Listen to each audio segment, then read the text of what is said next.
बिस्मिल्लाहिर्रहमानिर्रहीम इय्याक नअबुदु व इय्याक नस्तईन। मैं अपने तमाम कैबिनेट मेंबर्स को मुबारकबाद पेश करता हूँ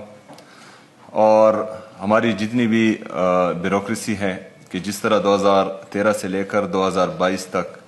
और 2024 से लेकर अब तक आप लोग इमरान खान की विजन के मुताबिक काम कर रहे हैं, तो मैं आपको भी खिराज तहसीन पेश करता हूँ।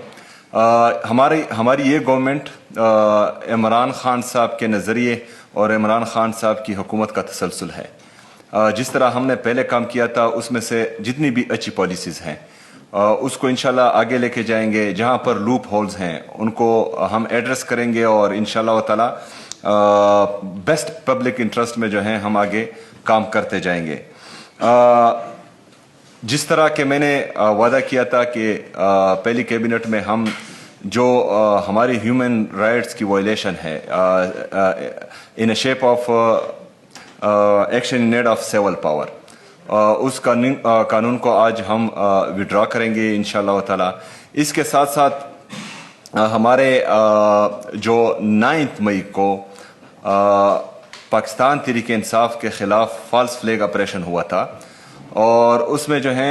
कुछ लोगों ने रेडियो पाकिस्तान को जलाया था, तो आज मैं उसमें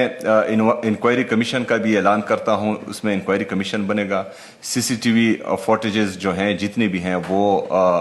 वो कमीशन इकट्ठे करेगा, जितने बाकी सबूत हैं वो इकट्ठे करेगा ताकि हमें पता चल सके कि इसके पीछे कौन था, किसने जो है वो अलाउ किया लोगों को अंदर जाने का, वो कौन था जिसने जो है रेडियो पाकिस्तान चलाया था। तो इसकी रिपोर्ट जल्द अज जल्द मुझे मिलनी चाहिए और इसमें जो है प्रॉपर इंक्वायरी होनी चाहिए। इसके साथ साथ मेरे लीडर मेरे कहे जनाब इमरान खान साहब से एक चीफ एग्जीक्यूटिव को 4.5 करोड़ आवाम का नुमाइंदा जो मुंतखब होकर आया है, जो 4.5 करोड़ आवाम पख्तूनों की रिप्रेजेंटेशन कर रहा है, उसको बार बार जो है इमरान खान साहब से मिलने नहीं दिया जा रहा। कोर्ट के वाज़ह हिदायत मौजूद हैं, 3 जजेस के आर्डर्स मौजूद हैं कि मुझे मिलने दिया जाए। मैं एक जमहूरी रास्ता मैंने अपनाया, मैंने पंजाब गवर्नमेंट को भी लेटर्स लिखे, मैंने जो हमारी वफाकी हुकूमत है उसको भी लिखे, सूबाई असम्बली से करारदाद पास हुई, कौमी असम्बली से करारदाद पास हुई, लेकिन उसके बावजूद जो है हमारे साथ सौतेली माँ जैसा सलूक हो रहा है। मैं अपने लीडर अपने कायद जो एक विजनरी लीडर है, पाकिस्तान का सबसे मकबूल तरीन लीडर है, उसने जिस तरह कोविड के दिनों में पाकिस्तान की इकॉनमी को संभाला, उसने जिस तरह 2018 से लेकर 2022 तक तमाम इकोनॉमिक इंडिकेटर्स पाकिस्तान में पॉजिटिव रखे, तो उसका एक विजन है और मैं उससे पॉलिसी गाइडलाइंस लेना चाह रहा हूं ताकि जिन लोगों ने हमें वोट दिया इमरान खान की वजह से, आज हमारी गवर्नमेंट है इमरान खान की वजह से, तो उसकी पॉलिसी मैं यहाँ खैबर पख्तूनख्वा में इम्प्लीमेंट कर सकूं, तो उस पर जो है उससे मैं गाइडलाइन लेना चाहता हूं। लेकिन मुझे बदकिस्मती से मिलने नहीं दिया जा रहा, तो हुकूमत भी मुतालबा करती है वफाकी हुकूमत और पंजाब हुकूमत से कि जल्द अज जल्द जो है वो तरीक़ाकार बनाए और मेरी लीडर से मुलाकात करने दी जाए। इसके साथ साथ जो मेरे लीडर मेरे कायद जनाब इमरान खान साहब और उनकी अहलिया बुशरा बीबी को उनका ज़ाती मुआलिज डॉक्टर नहीं दिया जा रहा और उनकी हालत जो है बेसिक जो ह्यूमन राइट्स हैं, बेसिक कैदी के जो हकूक़ हैं वो वहाँ पर नहीं दिए जा रहे। तो हम ये मुतालबा भी करते हैं कि उनको उनका ज़ाती डॉक्टर भी अलाउ किया जाए और उनके जो है सेहत का ख्याल रखा जाए, क्योंकि वो हमारी इस कौम का, पाकिस्तान का कीमती असासा है और हम नहीं चाहते कि उनको जो है जेल में कोई नुकसान पहुँचे। इसके साथ साथ जो हमारी पॉलिसी है इमरान खान की डेफिनेटली वही इम्प्लीमेंट होगी, ज़ीरो टॉलरेंस फॉर करप्शन होगी, मेरिट एंड ट्रांसपेरेंसी होगी और ये मैसेज आज तमाम डिपार्टमेंट्स को जाना चाहिए कि करप्शन पर बिल्कुल जो है कि कोई किसी किस्म का कंप्रोमाइज़ नहीं होगा, चाहे मेरे कैबिनेट मेंबर्स हों और चाहे बाकी डिपार्टमेंट्स के लोग हों, किसी को भी जो है कोई रियायत नहीं दी जाएगी। मेरिट एंड ट्रांसपेरेंसी का जो बोलबाला है ये आज से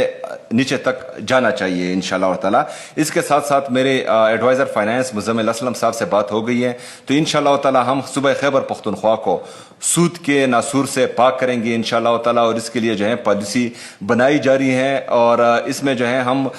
इस्लामिक इन्वेस्टमेंट लेकर आएंगे ताकि सूद का निज़ाम जो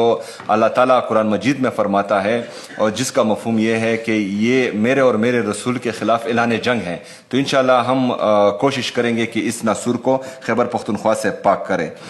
इसके अलावा हमारी जितनी भी पॉलिसीज़ हैं इससे पहले हैं या इसके बाद बनने जा रही हैं, तमाम की तमाम पब्लिक इंटरेस्ट में होनी चाहिए, जिससे हमारे अवाम को फ़ायदा हो। वो कवानीन जिससे अवाम को नुकसान हो और किसी एक फ़र्द को या इदारे को फ़ायदा हो, उसको बिल्कुल इम्प्लीमेंट नहीं किया जाएगा, उसमें तरमीम लाई जाएगी, और इससे बाद जो कवानीन बनेंगे वो सिर्फ़ और सिर्फ अवामी मफाद में बनेंगे और अवामी मफाद को देख कर ही बनेंगे। मैं अपने CS साहब को और उनकी टीम को ये भी हिदायत जारी करता हूँ कि ज़ाती तशहीर नहीं होनी चाहिए किसी की भी, क्योंकि ये एक इलेक्टेड गवर्नमेंट है, तो जितने भी आप काम करें वो गवर्नमेंट की उसमें हमारे इलेक्टेड मेंबर्स की जो है वो नुमाइंदगी होनी चाहिए, ताकि लोगों को पता चले कि उनके मुंतखब करदा नुमाइंदे क्या क्या कर रहे हैं, क्योंकि इलेक्टेड मेंबर्स ने ही दोबारा इलेक्शन में जाना है और उन्होंने आवाम से वोट मांगना है। हमने अगले इलेक्शन के बारे में नहीं सोचना। मेरा लीडर, मेरा कायद नेक्स्ट जनरेशन के बारे में सोच रहा है, तो हमने भी जो है अपने नेक्स्ट जनरेशन के बारे में सोचना है, और हमारे जो जितने भी इलेक्टेड मेंबर्स हैं वो इमरान खान के हिदायत के मुताबिक, उसके नज़रिए के मुताबिक ग्राउंड पर नेक्स्ट जनरेशन का ही सोच रहे हैं। तो मैं चाहता हूँ कि उनको जो है वो सोसाइटी में एक रिकग्निशन मिले। इसके साथ साथ परसों जो जरगा हुआ, मैं तमाम सियासी पार्टियों को, चाहे सियासी हो चाहे मजहबी पार्टियां हों, उसमें जितनी भी हमारे समाजी रहनुमाओं ने, जितने कबायली मशरान ने, जितने हमारे बुजुर्गान ने, नौजवानों ने शिरकत की, मैं सबका शुक्रिया भी अदा करता हूँ और उनको खिराज तहसीन भी पेश करता हूँ। सियासत हर बंदे की अपनी अपनी है, अमन हम सबका मुश्तरका है, तो अमन के लिए आप